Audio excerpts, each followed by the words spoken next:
YSR Congress party 6వ లిస్టుకి సంబంధించి కుల సమీకరణాల్ని చాలా సీరియస్‌గా జగన్మోహన్ రెడ్డి తీసుకున్నాడు. అంటే ఏదైతే సోషల్ ఇంజినీరింగ్ కాన్సెప్ట్ చేస్తున్నాడు అన్నటువంటిది ఇక్కడ ప్రధానంగా కనబడుతోంది. దానికి కావాల్సినటువంటి విషయమే అత్యంత ప్రధానమైనటువంటిది. ఇందులో లెక్క ఏంటయ్యా అంటే రాజమండ్రి ఎంపీ ఎవరైతే ఇప్పుడు ఇచ్చారో, అంటే రాజమండ్రి కమ్మ సామాజిక వర్గానికి బలమైనటువంటి సీట్ అన్న చోట క్రిందటిసారి బీసీకి ఇస్తే ఈ దఫా కూడా బీసీ శెట్టిబలిజ సామాజిక వర్గానికి ఇచ్చారు. గూడూరు శ్రీనివాస్ శెట్టిబలిజ సామాజిక వర్గం.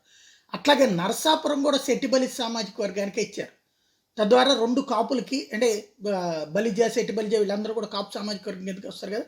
శెట్టిబలిజ సామాజిక వర్గానికి అడ్వకేట్ ఉమాబాల కూడా శెట్టిబలిజ, ఎవరైతే రఘురామకృష్ణరాజు మీద అభ్యర్థు. అట్లాగే గుంటూరు వచ్చేటప్పుడు కొమ్మారెడ్డి వెంకటరమణ కాపు సామాజిక వర్గం, అది కమ్మ సామాజిక వర్గం సీటే. అంటే ఇక్కడ రాజమండ్రి గుంటూరు రెండు కమ్మ సామాజిక వర్గం బలమైనటువంటి సీట్లు, ఎప్పుడు వాళ్ళకే ఇచ్చే సీట్లు కాస్త సీన్ మార్చారనమాట. నరసాపురం రాజులకి ఇస్తున్నటువంటిది కాస్త ఈ దఫా శెట్టిబలికి ఇచ్చారు. ఇకపోతే చిత్తూరు ఎట్లాగూ రెడ్డప్ప గారిది ఎస్సీ ఓపెన్. ఇకపోతే మైలవరం యాదవ సామాజిక వర్గానికి ఇవ్వడం.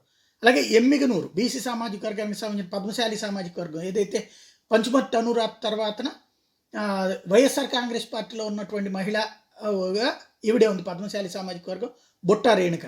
ఇకపోతే నెల్లూరు సిటీ ఎండి ఖలీల్, అంటే పేరే ఏ సామాజిక వర్గమో చెప్పక్కర్లేదు, ముస్లిం సామాజిక వర్గానికి.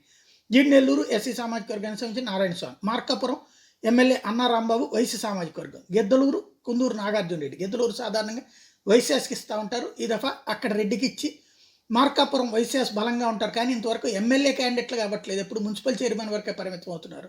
అందుకని వైసీ సామాజిక వర్గానికి అక్కడ ఇవ్వడం అన్నటువంటిది ఇక్కడ కీలక పరిణామం.